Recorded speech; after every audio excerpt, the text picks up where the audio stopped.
Bagaimana cara Allah menjawab doa kita? Apakah seperti yang kita harapkan? Atau cara Allah memenuhi apa yang kita butuhkan? Assalamualaikum warahmatullahi. Hari ini aku ingin berbagi sedikit cerita tentang rasa yang mungkin juga pernah kamu rasakan saat berdoa belum juga dijawab. Yuk kita dengar.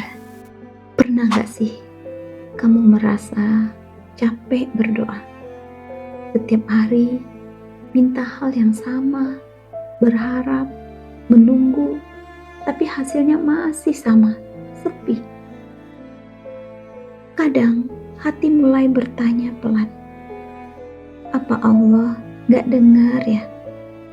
Mungkin aku banyak dosa, mungkin doaku terlalu kecil untuk didengar, atau mungkin Allah sudah bosan dengan permintaanku yang sama.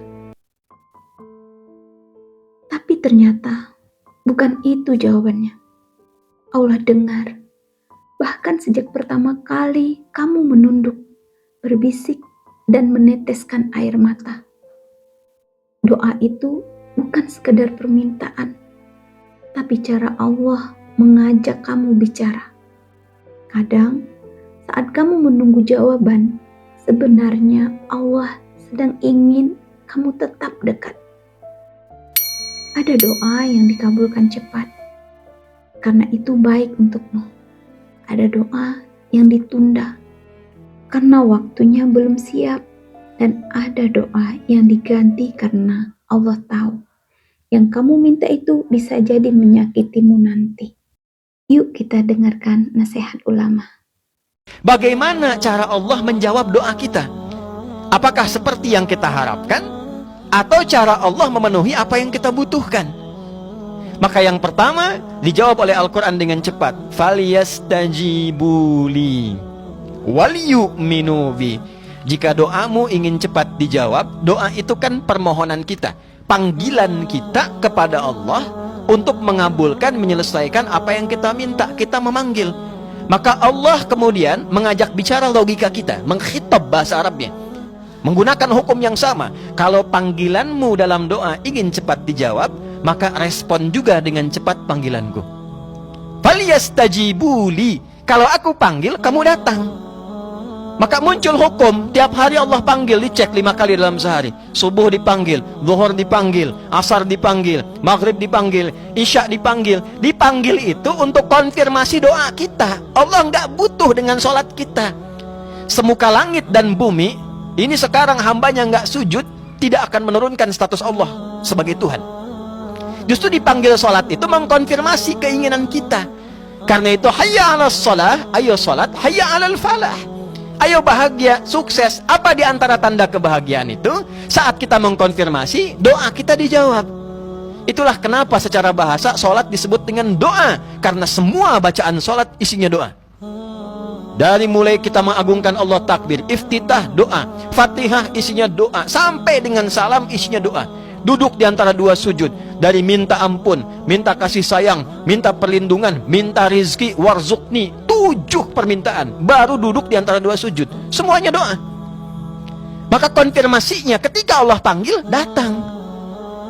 Ada yang dipanggil jam 5 kurang 30, 4.30 adzan subuh, Allahu Akbar, dipanggil saat adzan, dia datang. Begitu dipanggil, dia datang. Maka berhak bagi Allah ketika minta, dia pun dikabulkan saat minta. Ada yang sebelum dipanggil sudah datang.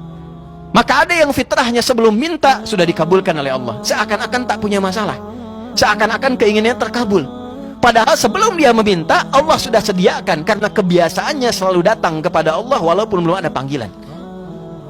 Bagaimana orang yang dipanggil setengah 5, datang jam 7, datang jam 8, kadang-kadang gak kepikiran, tapi ketika dititipkan masalah, nuntutnya luar biasa. Ya Allah, kenapa engkau belum kabulkan juga? Kenapa engkau belum jawab juga? Boleh jadi hukum yang pertama ini yang belum kita optimalkan. Terkadang sudah sholat, sudah tahajud, belum dipanggil sudah datang, maka muncul yang kedua, kenapa terlambat? Kenapa belum terkabulkan? Jadi, kalau belum dijawab, bukan berarti Allah menolak. Tapi mungkin Dia sedang bilang, aku sedang menyiapkan sesuatu yang lebih baik. Mungkin sekarang kamu sedang lelah. Tapi ingat, Allah tidak pernah lupa. Setiap doa, setiap air mata, setiap keluh kecil yang kamu bisikkan, semuanya dicatat. Dan nanti, di waktu yang paling tepat, Allah akan menjawab dengan cara yang paling indah. Jadi, jangan berhenti berdoa.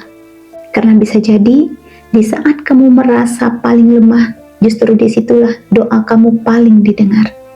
Teruslah berdoa, meski dengan air mata, karena suara lirihmu di tengah malam bisa jadi itu yang membuat malaikat turun membawa rahmat.